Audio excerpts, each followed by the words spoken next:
नमस्कार। श्लोक क्रमांक 9 अध्याय 12।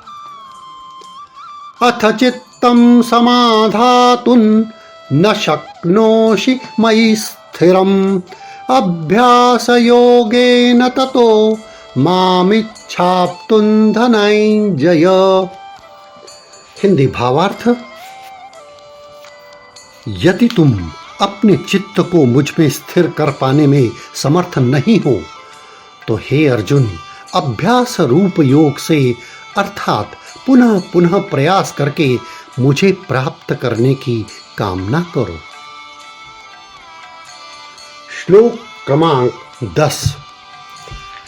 अभ्यासेऽप्यसमर्थोऽसि मत्कर्म परमो भव मदर्थमपि कर्माणि कुर्वन् सिद्धिमवाप्स्यसि।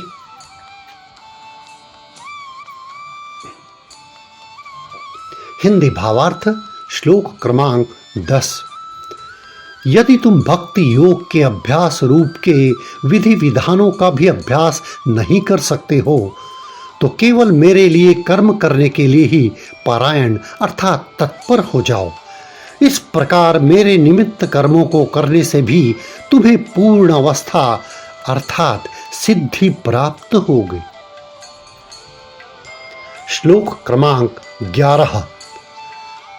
अथैतदप्यशक्तोऽसि कर्तुं मद्योगमाश्रितः सर्वकर्मफलत्यागं ततः कुरु यतात्मवान्। हिंदी भावार्थ। श्लोक क्रमांक 11। और यदि मेरी प्राप्ति रूप योग के आश्रित होकर इस साधन को करने में भी तुम असमर्थ हो तो अपने कर्म के समस्त फलों का त्याग कर कर्म करने का और आत्मस्थित होने का प्रयास करो। श्लोक क्रमांक 12। श्रेयो हि ज्ञानमभ्यासात् ज्ञानाध्यानं विशिष्यते ध्यानात् कर्म फलत्यागात् शान्तिरनन्तरम्।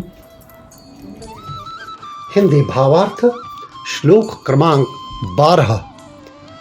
मर्म को न जानकर किए गए अभ्यास से ज्ञान श्रेष्ठ है, लेकिन ज्ञान से श्रेष्ठ ध्यान है और ध्यान से भी सब कर्मों के फल का त्याग श्रेष्ठ है, क्योंकि त्याग से तत्काल ही मनुष्य को मन की शांति प्राप्त होती है